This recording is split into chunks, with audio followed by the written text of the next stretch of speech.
Доброго дня, шановні. Greetings, dear participant of our event. We are very glad to see all of you here, and thank you very much for finding the time to visit us both offline and online. My name is Igor Kotelyanets. I'm the head of the organization, which is moderator head of the Association of the Relatives of Political Prisoners of the Kremlin. We are working with those who were affected from the military aggression of the Russian Federation and those who are fighting for the justice. We are recording the evidences of the war crimes, and we would like to thank the Center of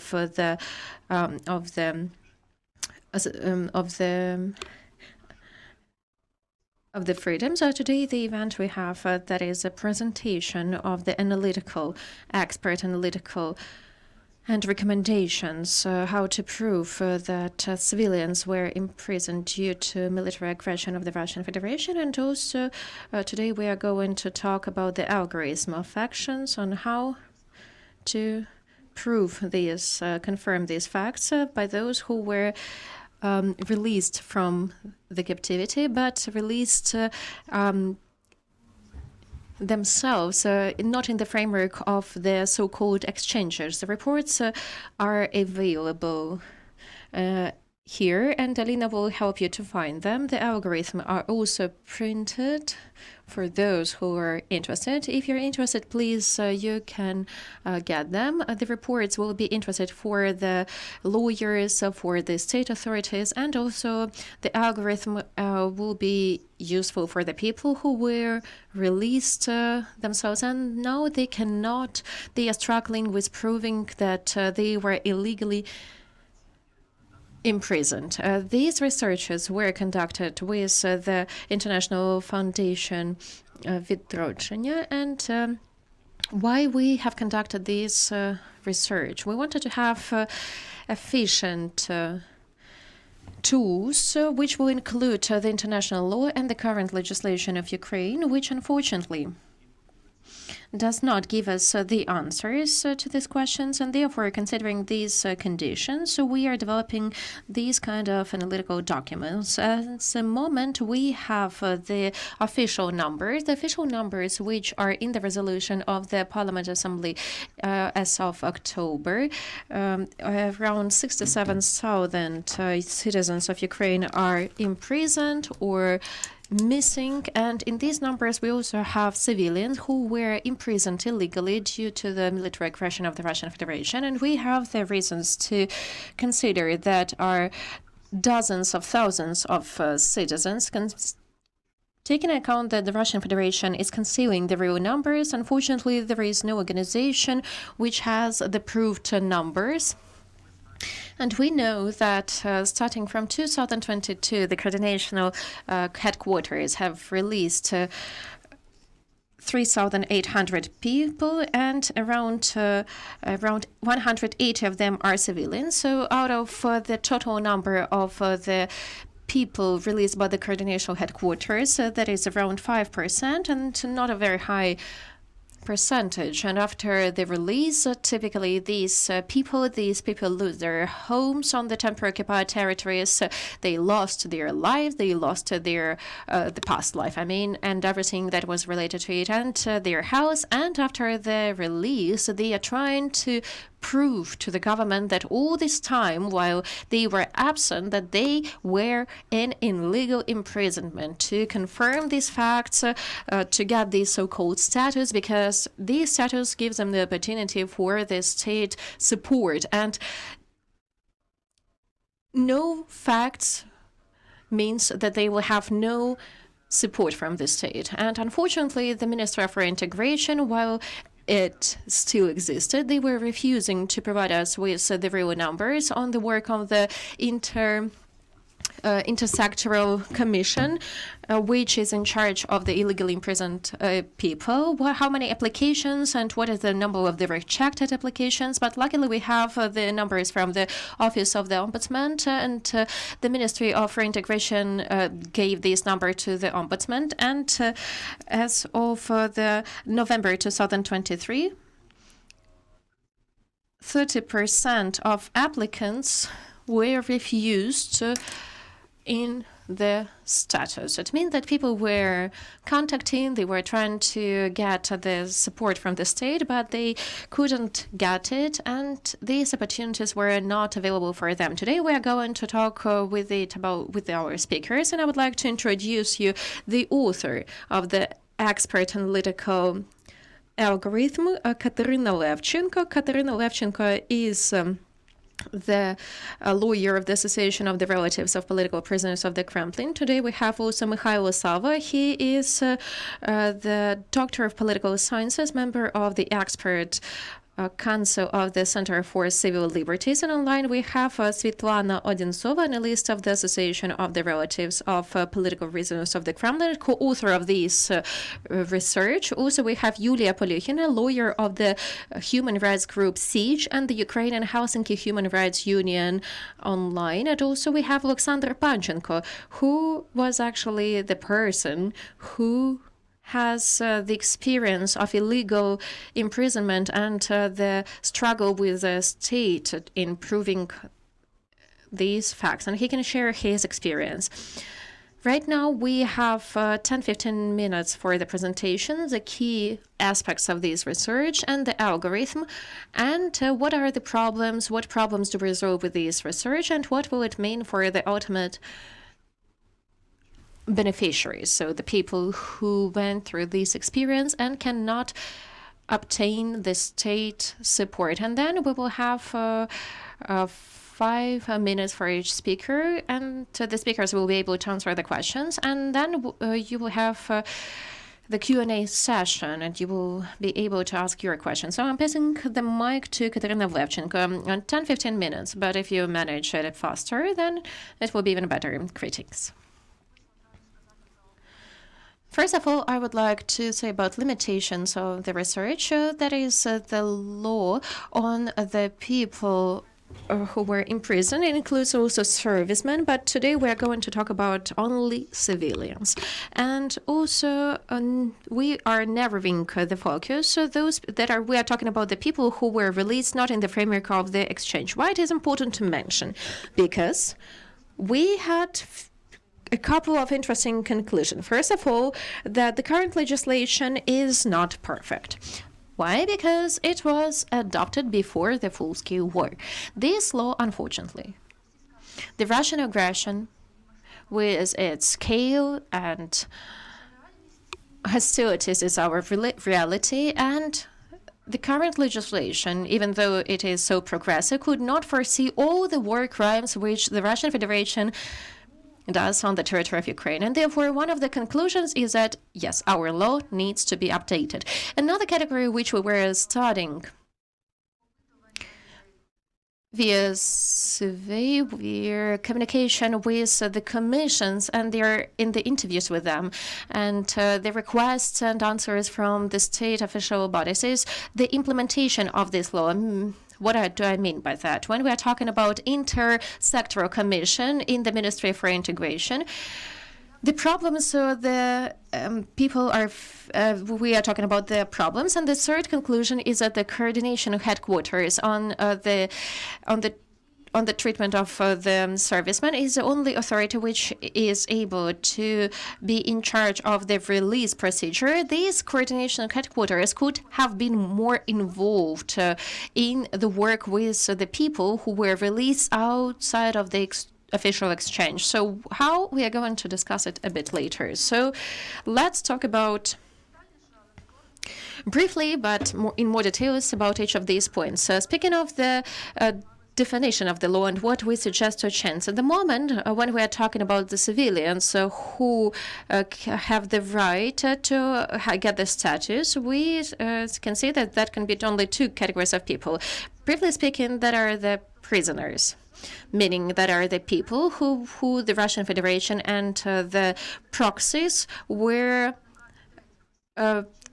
taken in prison to force the third parties to conduct some certain action. In this case, it's the ordinary people and the and the requirements are not to these people, to this person, but to another person. And how the person, when identifying their fact that their illegal imprisonment, is there the way? No, there isn't. The only way when the Commission and the state can agree with it is when the person was exchanged, and the fact of the exchange is the proof that there were the negotiations and that the freedom of this person, that the state or the other parties promise something on exchange of the life of this person. In this case, it means that all civilians who were in exchange, they can prove that they were in captivity, and that is great. And of course, so we would like to see even more civilians in these exchanges. We are very glad that it's happening. But unfortunately, speaking of the percentage, it's a very small amount comparing to those people who are in captivity. The second category of people is the people who were supporting sovereignty or integrity of Ukraine, or were performing their professional or social activity. So what kind of conclusion can we make out of here? These people have the previous experience of active public or social work, or they have to be actively resisting the occupation, meaning that they have to conduct something actively to resist the occupation. For some reason, when formulating this law, it was only these two categories were identified. Unfortunately, according to Geneva Treaty, all the people who have no personal freedom, all of them have the right for freedom, and still it's a mystery. And so it means that getting the status is a kind of a reward for your previous activities. But sometimes we understand that sometimes being in captivity has no reasons, is absolutely illegal, and people are staying there for weeks and months and years together with the other people, with the servicemen, and that are the ordinary random people, the people who were not political or social activists, who were not resisting. And therefore we have the question, why don't they have the same right as the rest of the people who were in the captivity? So when we are talking about even the name of the title of this law, it means that this protection is social, so it is guaranteed by the Constitution. So why do we have this kind of discrimination? In our opinion, that is something we have to change, and it is possible only by the amendments to the legislation. Because when interviewing the members of the Commission is saying that we are taking account, we are trying to not to refuse, and of course all of these words sound great, but that are not my words, so that is Locke's words, but where we don't have the law, we don't have the freedom. And if it is not regulated, sometimes people, to get the social support, these people have to make up something about themselves, or their relatives have to make up something just to get this status, because that is according to the legislation. And it means that one cannot write that this person was just staying at home, they were like the baker, the cleaner, whoever, and they do not know why the occupier came to her home and her or his home, and they didn't, and they took it, and without any kind of reason this person was released. And now this person has to confirm that this person has the right for the medical assistance, for the right for the to be prioritized when it comes to housing. And the other important thing we are facing, and we are talking a lot about it, because there is we are the organization which is providing legal support. That is the interaction of the people with the Commission in the Ministry of Regions, and this Commission determines, identifies the facts that this captivity wasn't in place. So we're not talking about the members of the Commission. We're not saying that they are good or bad. We are talking about this, the work of the Commission, and the Ministry has to be responsible for this work.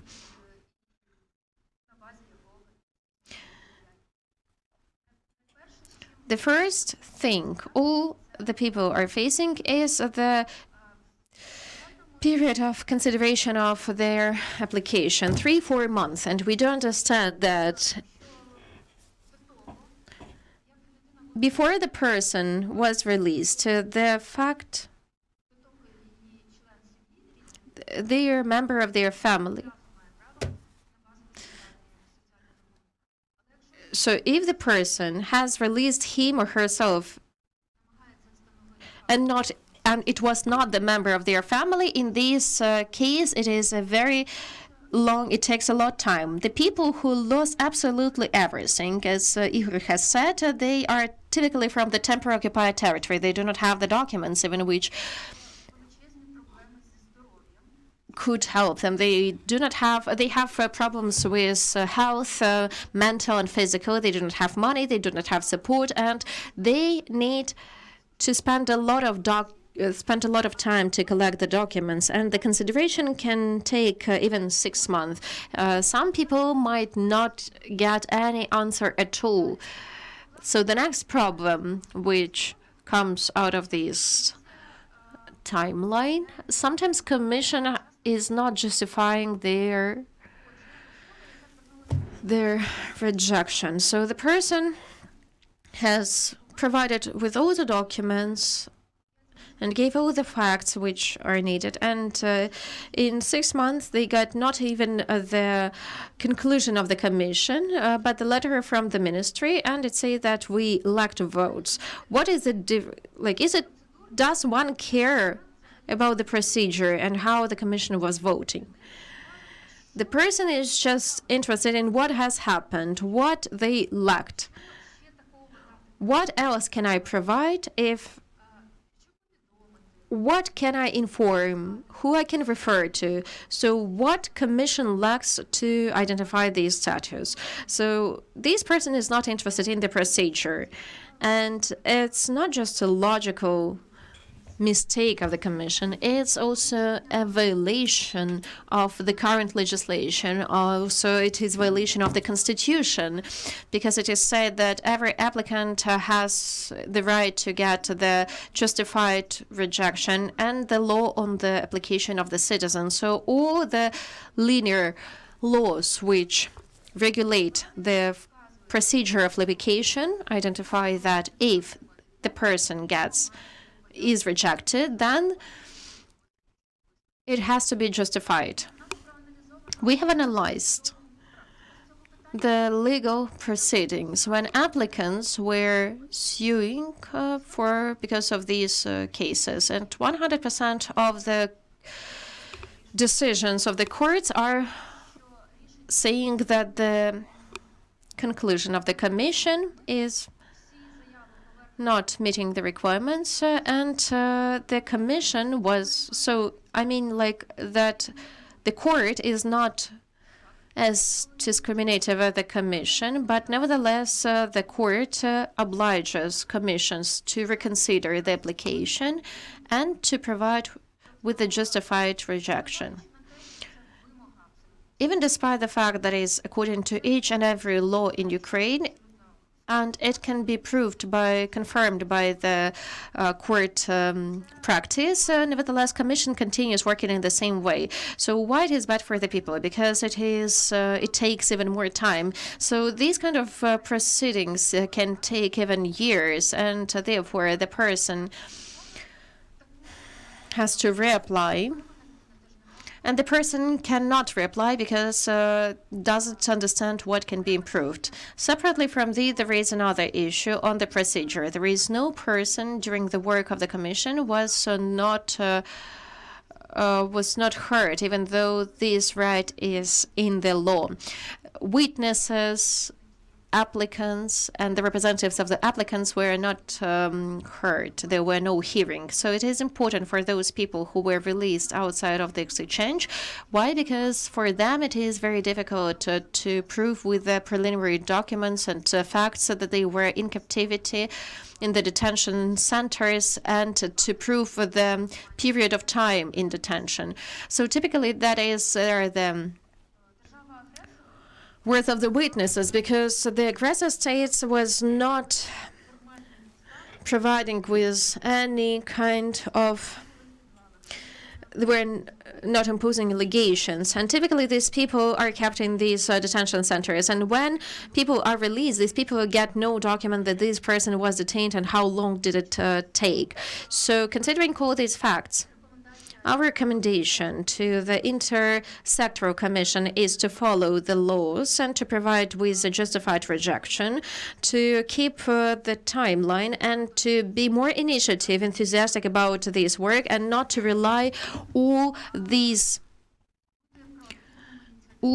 burden of proof of deprivation of liberty on the applicant. So all these processes have to take less time. In the commission, they have the representatives of law enforcement, and these people have the access to the classified documents, and there is intelligence there. So in Intersectoral Commission, they have more resources, more knowledge about the events on the temporary occupied territories, more than any of the applicant has. And the last recommendation, one of the key recommendations, concerns the work of the coordination headquarters, which in our opinion coordination headquarters have to be more engaged into the support of these applicants. It would have been great initiatives if in the headquarters, coordination headquarters, they were working deeply not only with those who were released by the coordination center, but also who released themselves. So what would have been useful? These people could have obtained get their documents reissued and technical support when applying to the other authorities, and also medical and psychological support to these people. And now we know that the coordination headquarters, they are collecting the information from the people who were released, and they are asking who they saw in detention, and therefore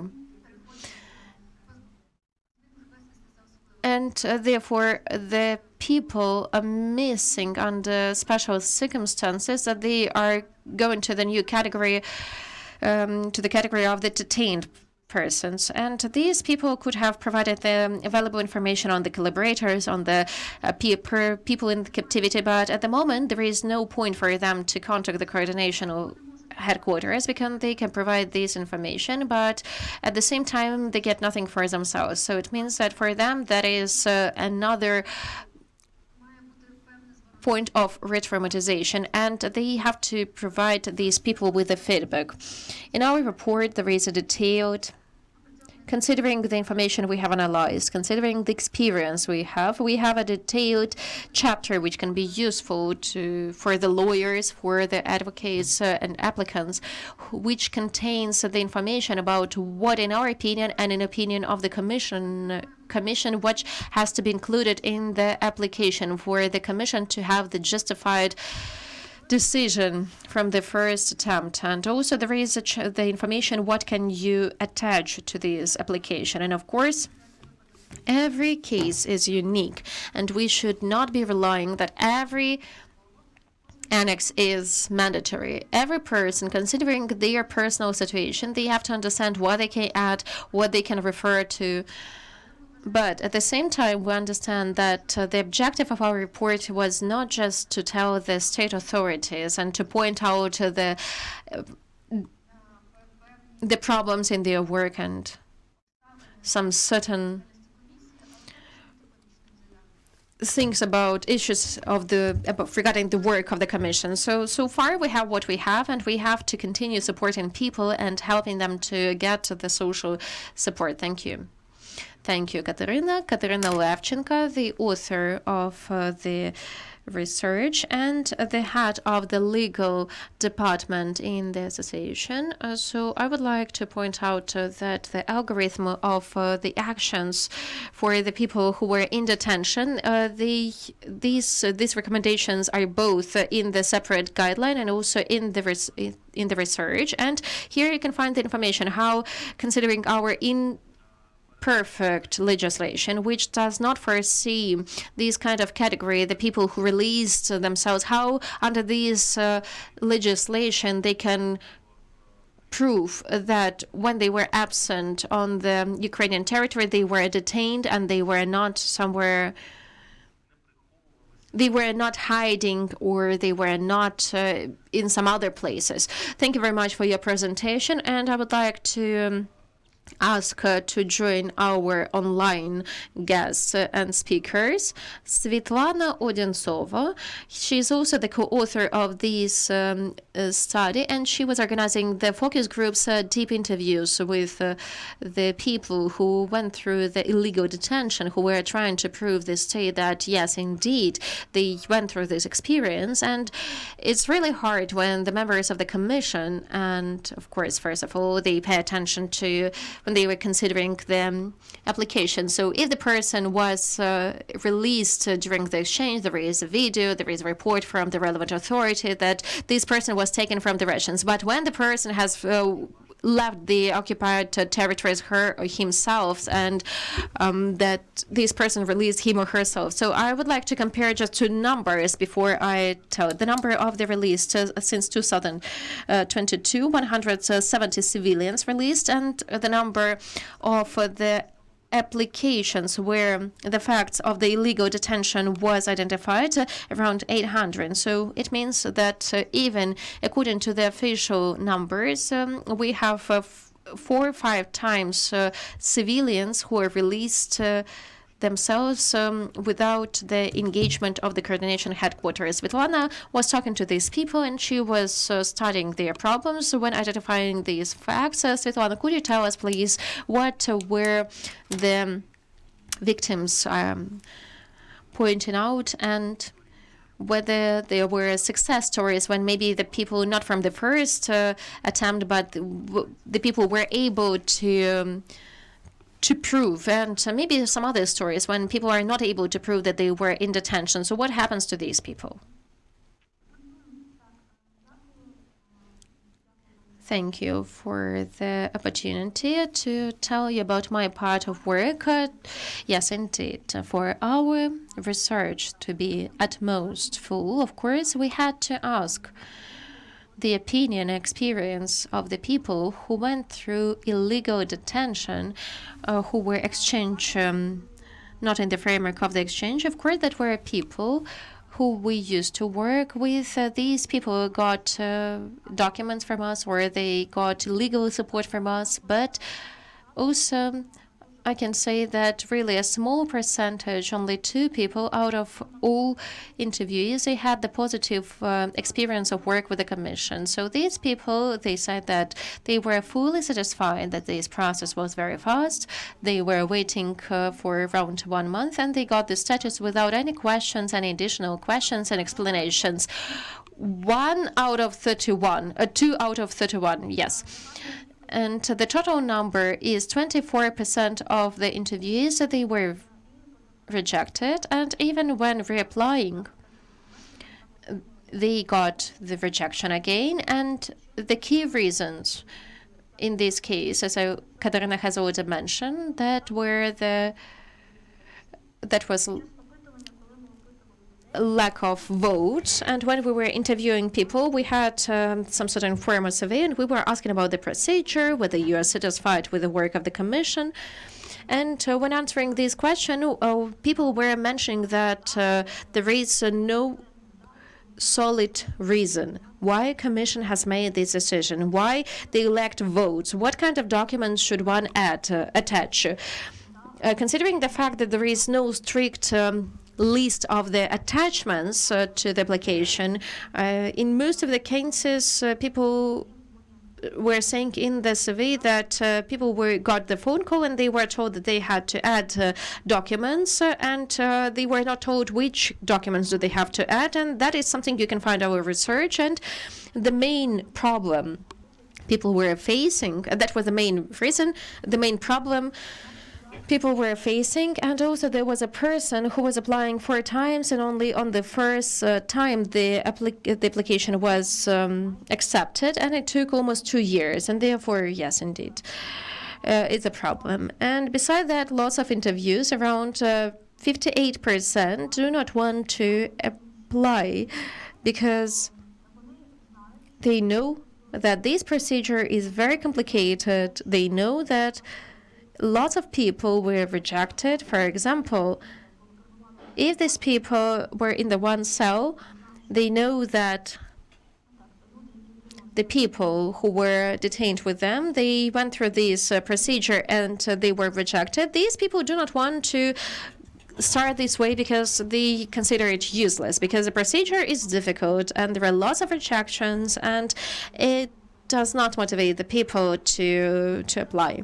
And that is also something that we saw from the survey. And according to the general statistics, so we see that all in all, people are not satisfied with the work of the Commission, and there are lots of problems which are related, first of all, with the communication, because there is no single hotline, for example, or email. There are no official answers.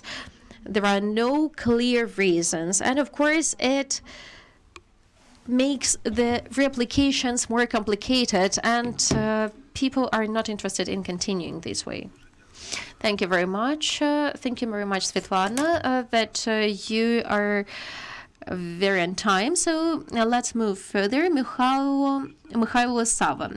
So first of all, I would like to remind that this problem, the problem that we became as a state, we wrote in our legislation that we are providing social protection only some certain subcategories and not everyone who Geneva Treaty protects. I guess in this case it is the reason for that is that it was approved on the 17th of January 2022, a few weeks before the full-scale war, and we could not expect that we will have so many political prisoners and civilians, and that we will have 20,000 civilians illegally detained. And now we are talking about the updates to this legislation. Immense. What can you say? What's wrong about how the state determines of the political prisoners and political imprisonment? It is said that not all the civilians get social protection, but only those who were the civil prisoners or the political prisoners, unfortunately. So what is wrong with how we evaluate these political reasoning?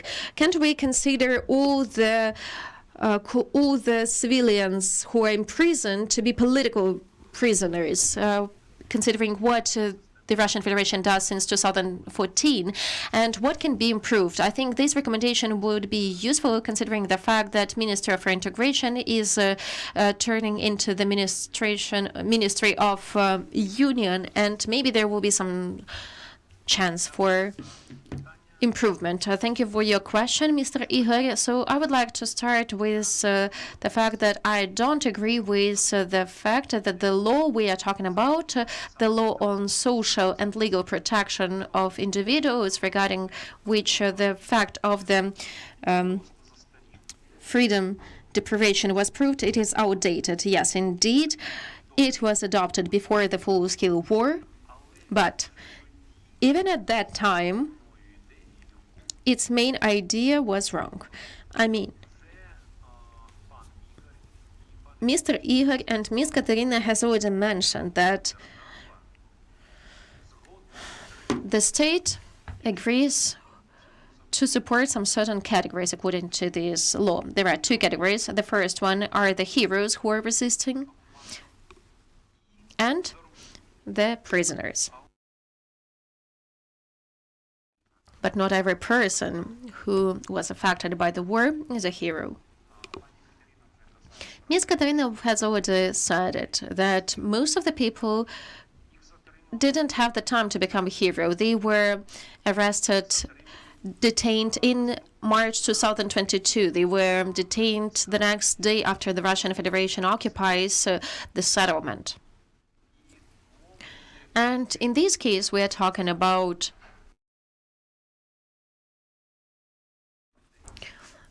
when we are talking about these people, we have to go against this law to help these people. And in fact, the state has to support and has to return to normal life not only the heroes, but all the victims, everyone who was deprived of their freedom and who was affected by the Russian occupation. That is the first and basic principle. When we are talking about political reasons, we have a paradox. Political reasons are the reasons which use the occupiers who are depriving the person from his or her liberty. The main political reason is to set the regime or to enhance the regime on the temporary occupied territories. The person who they are detaining knows nothing about their political reasons. This person was just arrested. How this person can prove that there were political reasons for that? No way. The prisoners we can be talking about, and we can say that the Russians were really keeping them in prison. There are just a few people. 2 heads of Ukrainian cities who were exchanged in March 2022, and they were exchanged on the Russian militaries, and so far no one else. But the last statement of the Russian Ombudsman Moskalkova, where she has mentioned the list of 160 Ukrainians, and among them there are civilians.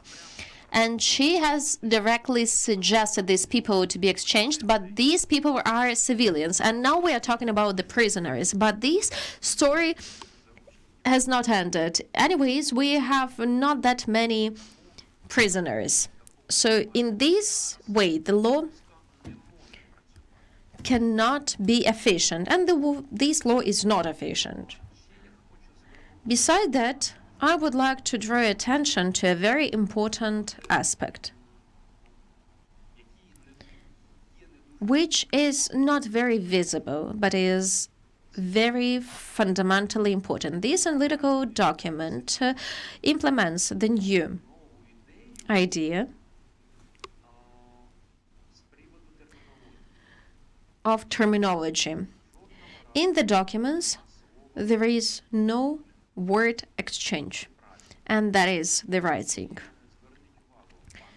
I would like to draw attention. Mr. Igor was saying the mutual release, and that is also correct. When we are using exchange, and instead we are talking about exchange of people, we make this person loses his or her subjectivity. If person can be exchanged, then this person is objectivized. And unfortunately, this idea of exchange of people during the years of this aggression of the Russian Federation has strong roots in our society. And therefore, I'm very glad that this analytical material implements a fundamentally different idea. And finalizing, concluding everything, as a reviewer of this analytical material, I can say that it is different from what I've seen before. This document is very systematic. In other words, if you implement everything suggested by the authors, in Ukraine, we will have new, transparent, honest, efficient mechanism of cooperation between citizens who release to themselves and the state, but only under conditions of implementations. Thank you.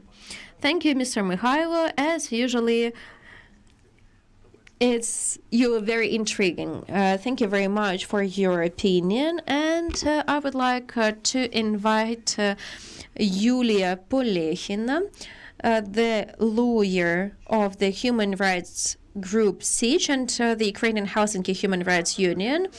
Are you with us? Yes, I'm listening very carefully. Thank you very much. I'm very glad to hear and see you. I'm very glad that you're with us. You as a lawyer, and you are working with the cases of civilians who had an experience of illegal imprisonment in very comprehensive way, starting from the recording, and then you identify the facts with them, and the social support, and then the identification of the perpetrators, and considering your experience, the people who are released outside the official exchange.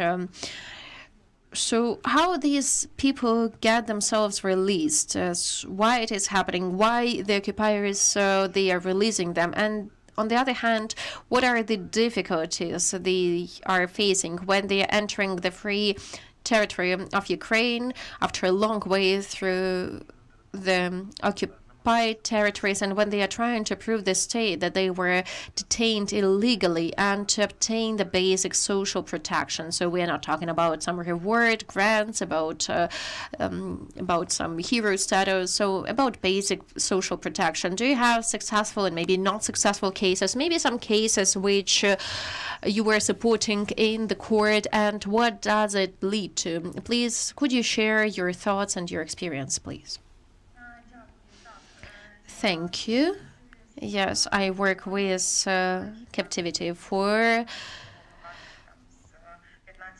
since 2015, when I just started recording the war crimes and we were interviewing people. Before the full-scale war, as all of us know, we had a bit different procedure of the identification of this fact. We had the decree 1122, which didn't meet any kind of standards, both international or Ukrainian legislation.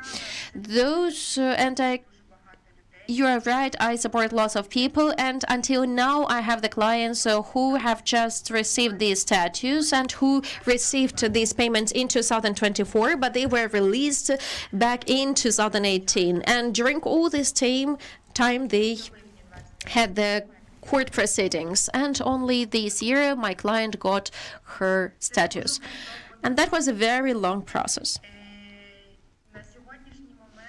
At the moment, considering our current situation, the people who are released not in the framework of the work of the official bodies of Ukraine, so-called official exchanges, well, it is very hard to explain why it is happening in this way. For example, I have a client who managed to leave the territory in the right time. So they were detained, then they were released, and they just managed to leave the territories on time before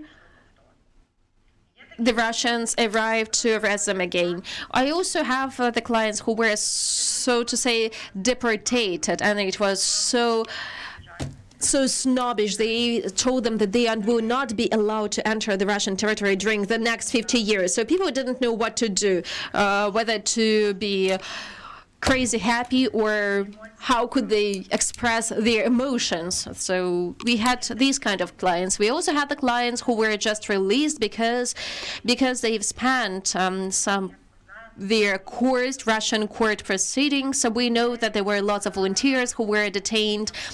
They were detained in Mariupol, or when they were trying to leave Mariupol, or when they were trying to enter Mariupol. And that was during the time when the occupation was already there, but volunteers were still providing humanitarian assistance. It was between April and May 2022, and around 33 volunteers were arrested, and they were absolutely civilian people who had no relations with the army, not in the past, not at that time.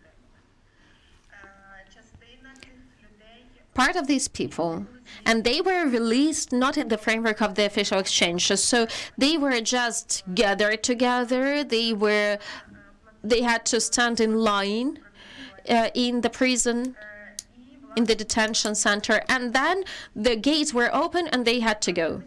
But at the same time, they wear the documents so that they are free to go. So, of course, all these people went through the European Union. Some of them stayed on the territory of the European Union. Some of them returned to Ukraine.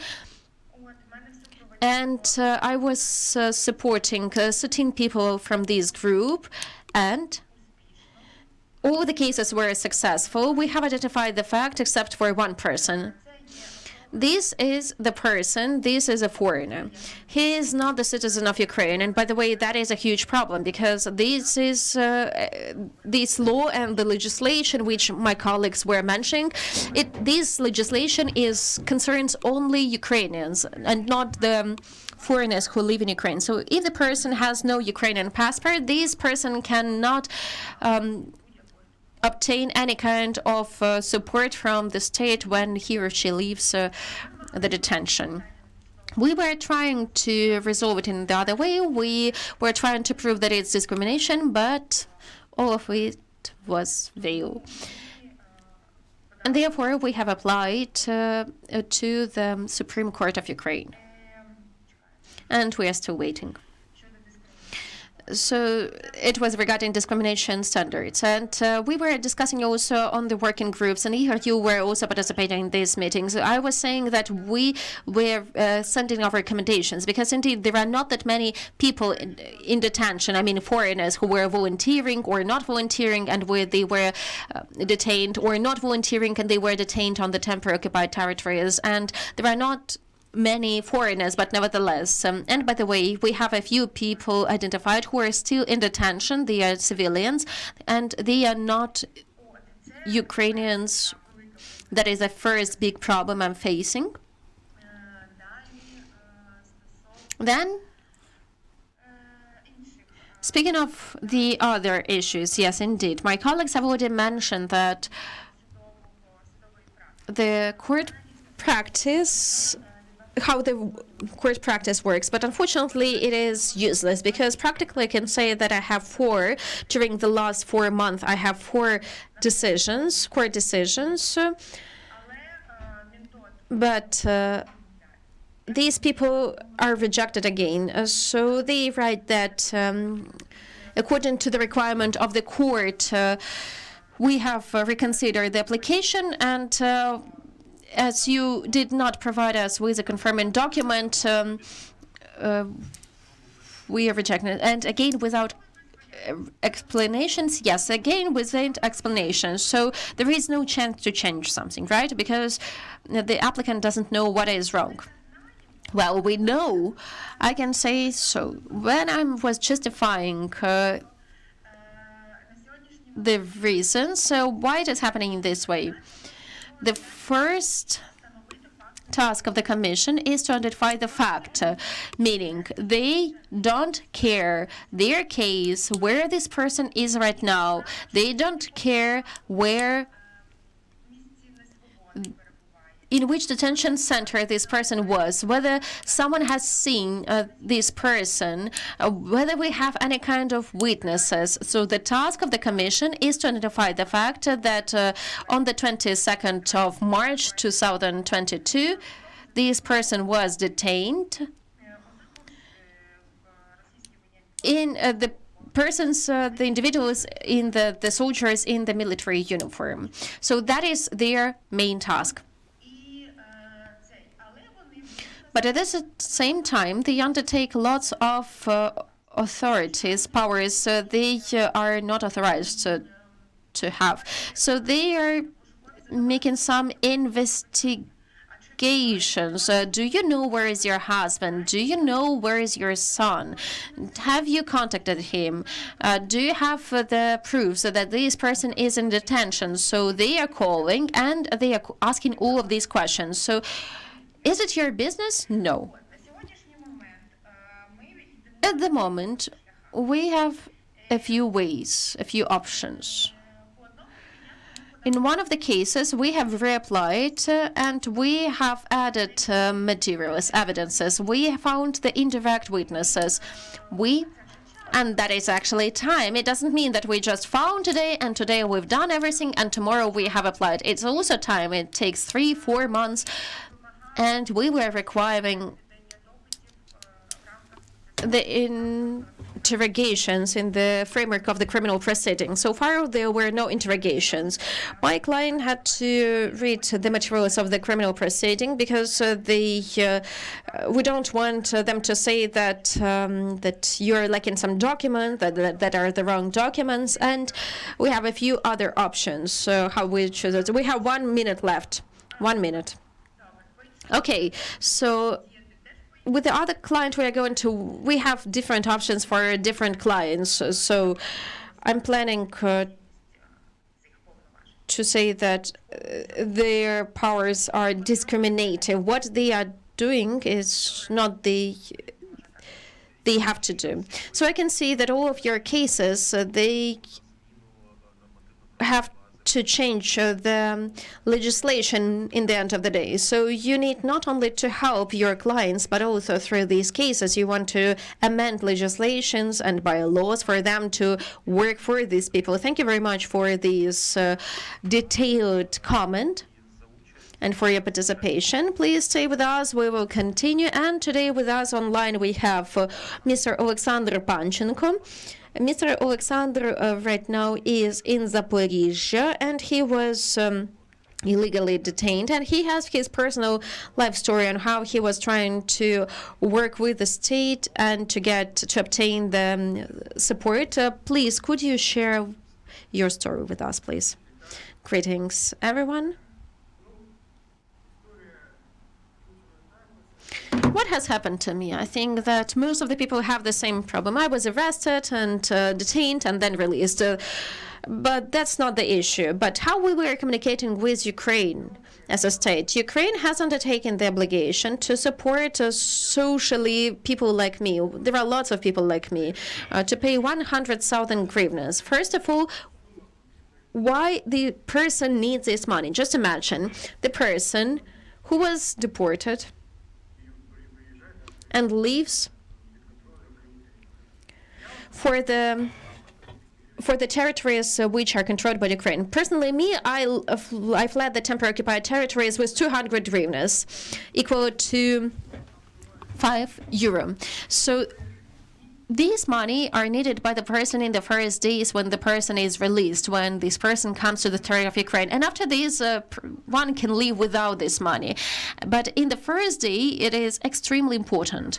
So how can you get this money? In Ukraine, we have a few institutions, and we have the committee, we have the National Informational Bureau, and then people start searching. So in Zaporizhia, I'm talking to the Informational Bureau, representative of the bureau, and he says to me, we have issued 8 extracts we have information that these people were detained, and all of them, they got status. So how do you manage that?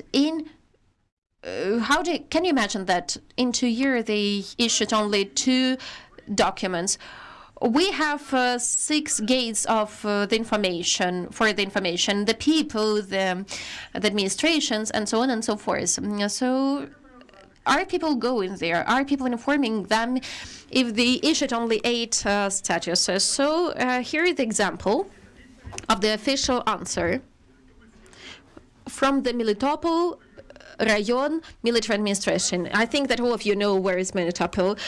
As of 2024, they have provided me with information that by the Russians, 300 people were deprived of their freedoms. Only in Melitopolsky Rayon of the Zaporizhska Oblast. Out of them, 61% has applied and got the status, and 22 got the status. So very interesting number, meaning that, can you imagine, only 20% of the persons we know about have applied, and 80% are not applying at all. And I was talking to a person who was in detention for 90 days in the torture chamber, and he wrote 3 notebooks of his memories, but he cannot force himself to apply for the status to this commission. So we have State Security Service, National Police, we have hospital which provided the assistance, and Informational Bureau which has to collect this information, but no one is obliged to provide this information. We do not have the communication mechanism between all of these authorities which get information about the people who were deprived of their liberties. And there are the official bodies, but they do not communicate with each other, and no result. So, okay, we send the request to the Ministry for Integration, and also there is obligatory document with the extract from the State Security Service. Of course, before that I had integration, the lie detector, and when I get rejected and not enough votes, as it happens typically. After that, I come into Kyiv on the meeting. I guess it was a similar event. And when I was explaining there after the event, the woman comes to me and says, "Hello, I work in the State Security Service. You are in our list, you are missing, and we didn't know your list." And I was interrogated, but they didn't know that. But they didn't know that I'm released. So while I was going to the State Security Service and they were interrogating me, and in the end of the day, they do not have me in the list.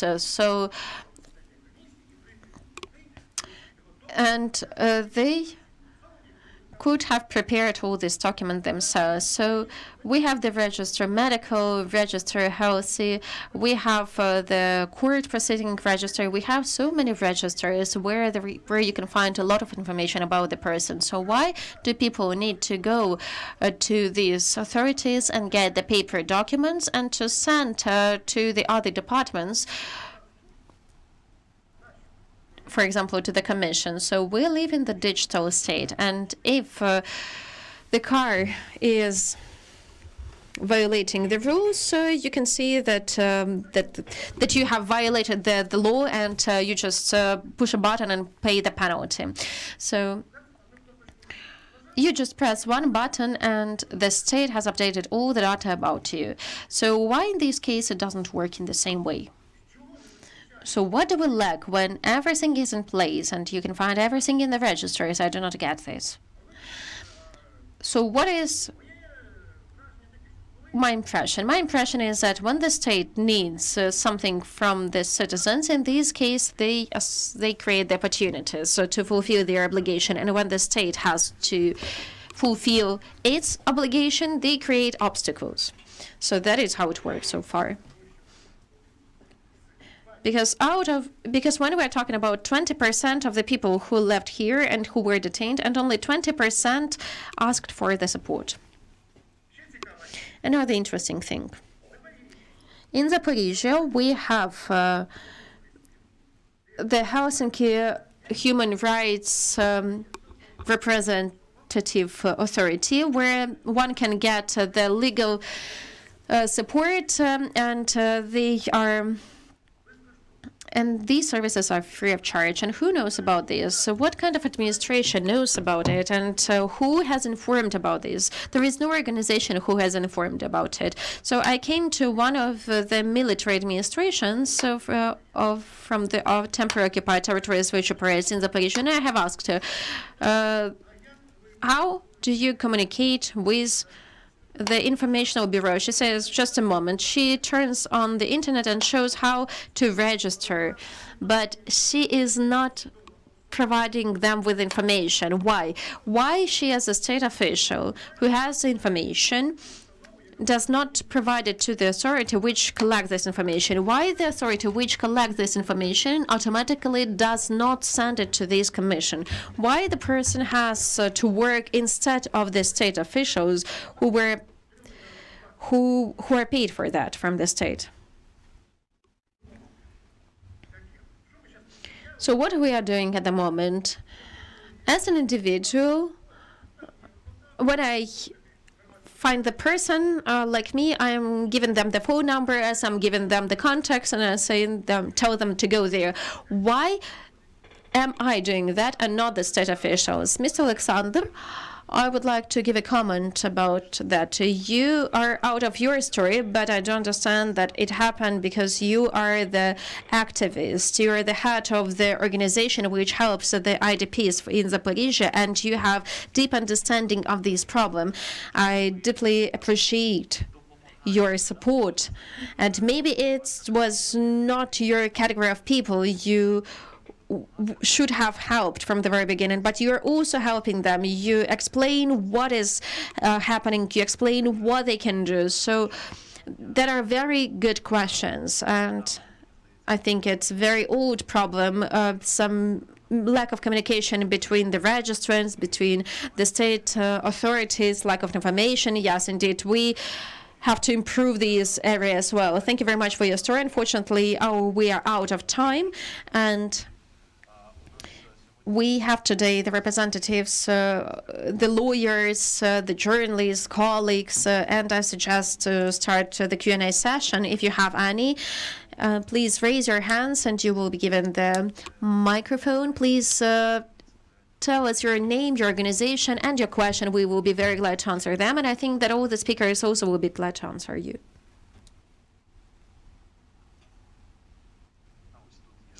So here we have the question.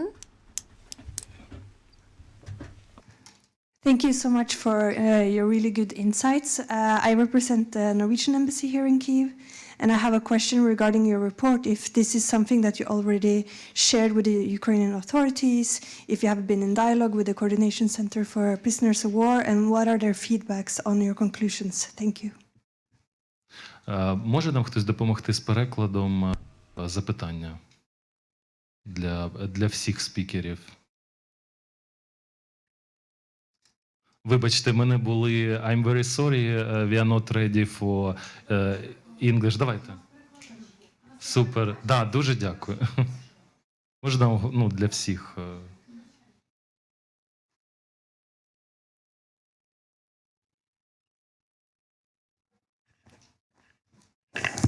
Ні, а можна? Просто питання. Щоб я це повторив, да? Ага. Can you repeat your question, please? Yes, I could try Ukrainian, but my Ukrainian is not that bad, not that good. So I work for the Norwegian embassy here in Kyiv, and I just have a question regarding your report. Вибачте, нема перекладу. Ви представляєте посольство Сполучених Штатів? Ні, посольство Норвегії. Норвегії, так, вибачте, так. Да. Посольство Норвегії в Україні. Моє запитання яке? Ви маєте діалог з українськими авторитетами по поводу вашого Дуже вам дякую. докладу. І теж з координаційним центром. І яка їх... And what is the... Вам. Хто хоче відповісти? Мікрофон. Я можу сказати про... So I can tell you about our context with the state authorities, and at the moment, the best, probably the best contact we have in the state authority, that is our Office of the Ombudsman in Kyiv, which has undertaken the obligation to coordinate the work in the structure of the coordinational headquarters on the track of the illegally detained. So they are heading the working group, which is working on the release of the civilians from the illegal detention and their social protection. And I'm always mentioning this team because that is the most open authority so far which we have. And of course we have quite a good cooperation with the coordinational headquarters, which listen to the civil society and takes in account it in the work. And it is a very open paradox, but they are the most open state authority. So in the context of the work of the coordinational headquarters, and at the same time, we can see the closed work from the Minister for Integration. And when we are preparing the analytical documents, we cannot get the information about the work of these authority, the information regarding the distribution of the state funds, the information which has to be open. And this information, we get the answer that this information we will not get. So I think that the most closed and not civil-oriented ministry is the Ministry for Integration, even though they should have behaved in the other way, because in their ministry have the information that they are in charge of the protection of the rights of the people affected by the war, namely the people who were illegally detained. And I think that the changes which have to take place after the transformation of the Minister for Integration to the Ministry of the National Unity, maybe the new people will listen more to the organization of the civil society and our organization and our NGO. We do not know any other organizations who work in such a systematic work when it comes to the illegally detained person, the work of the Commission in the Ministry for Integration. And we have lots of the work and researches, which I hope that the Ministry of National Unity will use. And I would like to add, Mikhail Sava, on the 30th of October, we were discussing this issue during the meeting of our human rights meeting, that is, and the representatives of the civil society and the government meet. And there, almost everyone was present. The Ministry of Justice, Coordination Headquarters, the State Security Service, and the Office of the Prosecutor General, and I cannot even mention all of them. There were so many of them. There are the ministries which never attend these kind of meetings. Mr. Igor has already mentioned that. The Ministry for Integration. And during this discussion, the representatives of the government said us that, yes, indeed, they agree that the law does not work, that the law in its current state needs amends. And in my opinion, that is a very constructive beginning of the dialogue. So we have the general understanding that we have a huge obstacle, and this is this law, and we have to do something with it. And let's see what happens next. Maybe some other questions? Yes, we have questions. Tatiana Podobinska, the U.S. Embassy to Ukraine. I have the question regarding the information which I've heard from you, and thank you very much for very interesting information and for the analytical materials regarding the improvement of the Ukrainian legislation. There was information about 33 volunteers who, and part of them, as it was said, when they were able to leave the occupied territory. Some of them, they stayed in the European Union. Can we say that these volunteers, as we were saying that that were the people who went through the experience of detention, that due to the fact that they had no money, no resources to live in Ukraine, that they were forced, in fact, to leave, to plead to the European Union because they had more support there. So do you observe this kind of dynamics, that the people, especially women, who are leaving, that these people are leaving because the state, unfortunately, cannot provide them the timely support, because it was mentioned that you need it right now and here, because if you have only 200 hryvnias, €5 in your pocket, and the passport, you have no resources. Yes, I actually knew that the Embassy of the U.S. has to visit us, and therefore I thought that the previous colleague was from the U.S. Embassy to Ukraine. Thank you very much. I think that is a question to Yulia Polikhina, but I'm not quite sure she's with us. No, Yulia Polikhina is not with us. Mr. Tana, we will ask Yulia, and we know your contact, so I can answer this question, but I would suggest my colleagues to answer. I can start. So we need to understand the process of returning, of how people return not with the support of the state. When the civilians are exchanged during mutual exchange of the military detainees, so it used to be on the border with the Russian Federation, now on the territory of, on the border with the Republic of Belarus, and the exchange is happening, is if the person is released with the help of the Russian lawyers. We have around 300 cases like that. So if the person is released in the way how Miss Yulia was saying, these people had to stand in a line, and then the gates are open and people are released. So in this case, people do not have the opportunity, in most of the cases, to return directly to Ukraine. People go through Europe, and therefore, some of them, they stay in the European countries. Because, yes, indeed, they have the information that if they return to Ukraine, they will face problems, unfortunately. Thank you, Mr. Mikhailo. Maybe you want to add?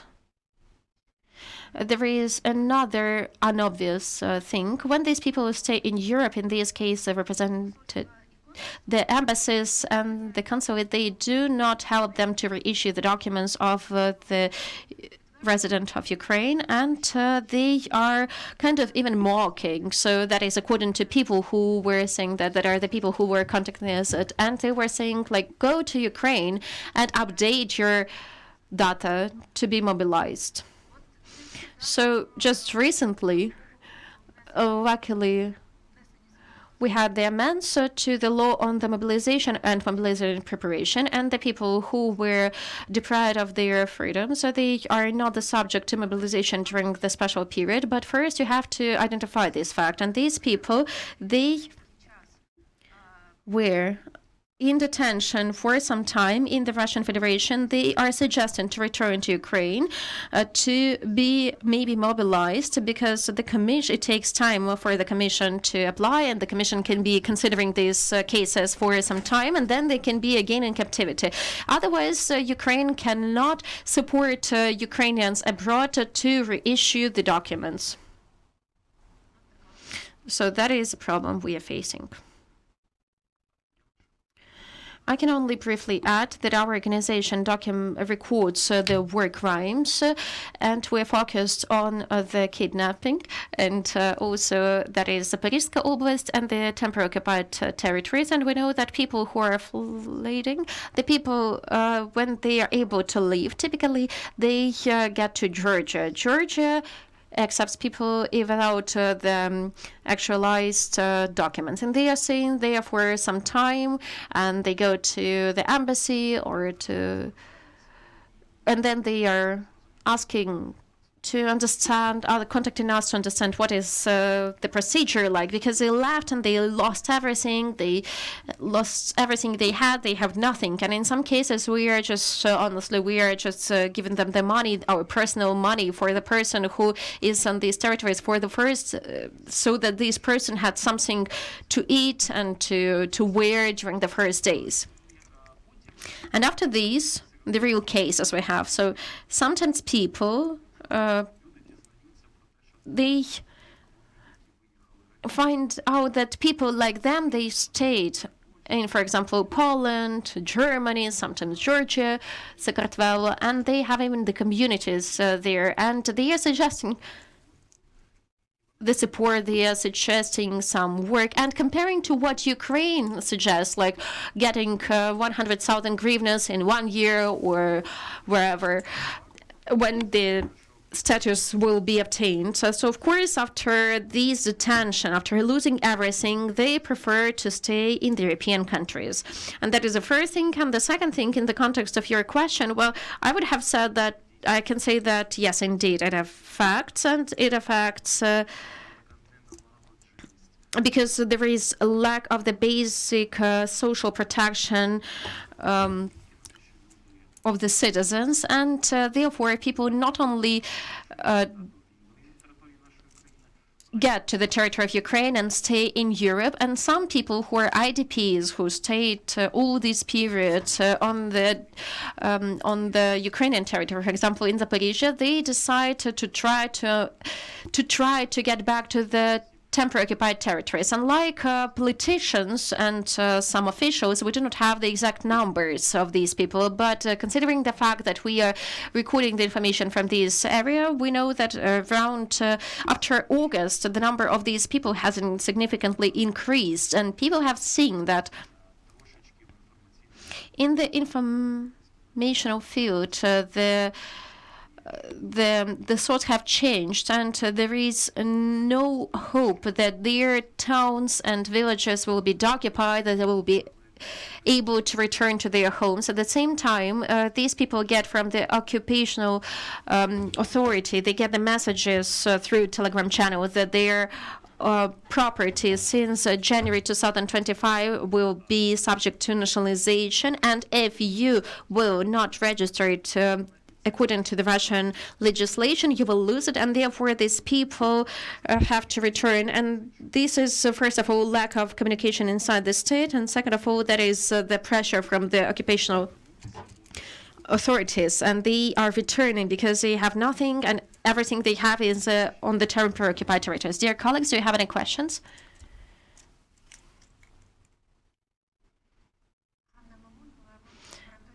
Hanna Mamonova, the laboratory of the civil interests. Thank you very much for raising this question. This question is absolute injustice towards all of us. I'm not even talking about the people who were the victims of the war crime in this case.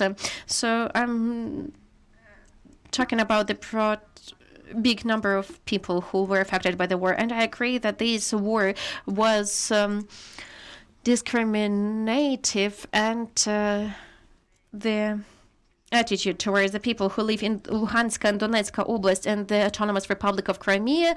Now, and then the full-scale war started, and the dragon of discrimination has eaten all of us. I think that is absolute injustice which happened in this commission has happened due to the fact that these people feel their impunity because they are not thinking about reformization about these of these people who are reapplying for the fourth time. But in this case, we are talking about small piece of justice for these people to feel at least something, and therefore I think that we need to write the requirements for every member of the commission who conceals, by the way, their names from the person who applies the document. So, for example, we would like to know who is the head of this commission. I know that Mr. Igor is a part of this commission. I used to be the member. For 2 years, I'm not the member anymore. So you couldn't say there of this injustice. So for these people to be open, for them to know that they have to be responsible for their decisions, that they can be replaced, that for their decisions, for their statements, so they can be punished.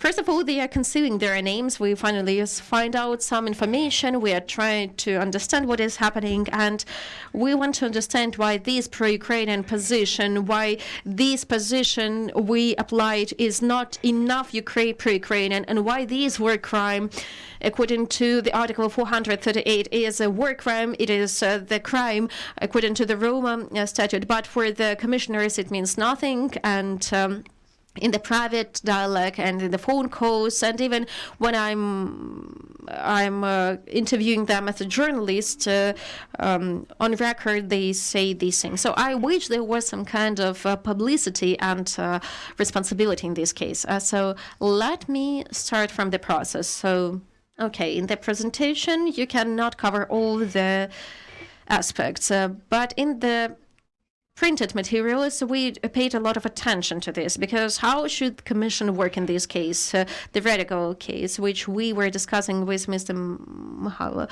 that is a liquidation of this commission, or otherwise, if we have what we have, in this case, there is a law, a great law, unfortunately not very efficient, but we have the law on the administrative procedure, and there all the rights of the applicants, all the procedure, the responsibility of the commissioners is described. So at least something, because at the moment they are absolutely ignoring this document. And if we go forward and we use the law, apply the law to about the administrative procedure, then the first step was already done, and even on the web portal DIA, we have identification number of this administrative service. But if you enter and you try to use the instruction from DIA web, then you can try to install something for 320 times, because it's absolute nonsense, which can confuse anyone. And that is something we have to work on. That has to be administrative service, and those people who are making the decision, the officials or the commissioners or any other relevant authority which is making the decision on the status, they have to follow the law on the administrative procedure with the timeline and the authorities and responsibilities. And by the way, it could have regulated this procedure when the commission doesn't have the right to require from the person to collect the information, him or herself, from the authorities these commission has to communicate with. And it would have made the procedure much faster and simpler. Thank you. A brief comment. The activity of the officials, when we're talking about the officials, the procedure is the main thing. The procedure has to be strict and clear. And if we allow officials to be artists, because I see it in this way, in this case, it's going to be very bad for the society in general and for each person who applies. In this case, we can see even worse a problem, because the commission is the collegium authority, and unfortunately they are able to hide behind this collegium status. For example, what do we observe at the moment? When commission does not want to make any decision, and some of the members will not be voting, and therefore the decision will be not made, and the person will get nothing. And they have lots of these tricks in their pocket.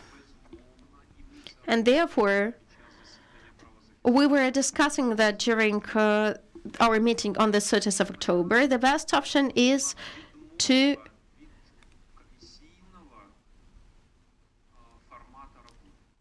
not to have this commission. So there should be the official or the state authority with the clear responsibility and clear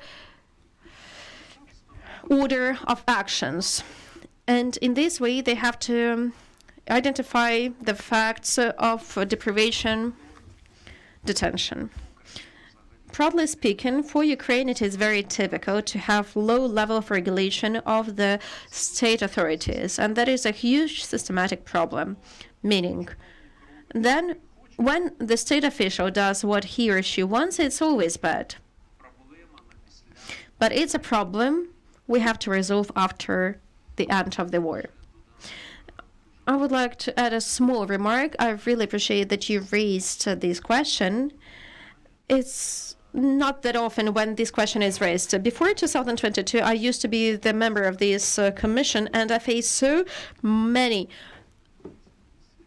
unjustified decisions, and thanks to the fact that I was able to observe it from inside and I was trying to change the situation, in some of the cases I was able to change something. I was able to make a pressure and to prove that it was illegal detention. But I think that in around somewhere August 2022, I was expelled from this commission, and no one was asking me, but our organization has initiated and won 3 court decisions. But I'm talking about the commission which was operating before 2022. After 2022, the new commission was established, and I'm not the member of it. And that is a one-side decision of the Ministry for Integration. And we have the last question because we are out of time, please. Greetings, Taras Semkiv, Office of the Prosecutor General. First of all, thank you very much for your great analytical work, and in fact, It is something we really need at the moment. I will make a small reflection regarding what I've heard today. First of all, speaking of the information about the individuals, yes, indeed, those who were returned during the, so to say, simultaneous release, we pay a bit more attention to these people because we know of them. Some of people return themselves, and law enforcement doesn't know about them for quite a long time, and they are not able to initiate these criminal proceedings themselves because they even do not know about these facts. And therefore, I would like to use this opportunity to recommend everyone to contact in various way to the law enforcement for these criminal proceedings to be launched, because as far as I know, I know that there are no rejections to start the criminal proceedings. For those who are staying abroad, there are lots of partners who are supporting us, and you can contact the relevant law enforcement authority there, and they are exchanging the information with us. And we have investigative groups, joint investigative groups, and the application can be referred to us, and we can conduct the investigation, or the investigation can be conducted there, and we provide information in this case. And also, it can be very useful for those who are applying, because quite often the law enforcement has some certain information they can implement, and that can turn into some processual decisions, and we can inform this person, and further and later this person can use these documents to form different applications or to obtain the status. Speaking of Mr. Oleksandr, just a few words. He was saying about the automatic forming of some certain generating of some information from the registers. Unfortunately, I'm not sure that it will work in this way, because there are a lot of people who do not want this information to be in the register. There are lots of people who are classified, and their data in the registers are classified, and I think that there will be no ideal perfect option. But of course, we have to move towards automatization, and I'm totally agree with you. And as for legislation, well, as far as I know, the president has signed the law on the social protection of the individuals who were affected, who suffered from sexual abuse, and I hope that your initiatives will find their implementation on the practical level. And at the same time, you cannot foresee all the situation with the legislation. There is always something that will be outside of this perfect legal regulation. And therefore, I have the question regarding the cooperation with the Commission. Did Commission cooperate with you when preparing this research? Maybe the head of the Commission. Quite often, some procedures can be resolved with the working meeting. So I have the question whether there were the attempts to cooperate with the Commission. What were the results? Thank you. So we worked with commissioners. We worked with the legal departments of the Ministry of Reintegration. We interviewed them. We were talking to them, and what they would like to see there, how do they understand these applications, and how do they see these rejections? So the result of these cooperation were the recommendations for the applicants. So far we have what we have with the legislation and with the Commission, but nevertheless we want to be, to be against everything, but to be also useful for the applicants. And we understand that we have the Commission as it is and legislation as it is, so we have to help the applicants, and we have taken it in the recommendations. And we have taken in account the opinion of the legal department who is doing unjustified investigation, and that is something we were researching separately. And considering the fact that step by step, okay, so the Commission doesn't have the reglement which would have explained somehow the procedure of the Commission. Commission has provision which is following the duplicating the law. So they do not have any kind of explanations, no more rights. So they do not even identify the period of time when this application has to be considered. And we understand that even though there is no exhausting explanation of what documents one can attach, but one of the documents is the extract from this unified register of the preliminary court proceedings. So when we're talking about our clients, first of all, we are helping these people to prepare the applications to the police, to the other authorities. So that is something we never miss.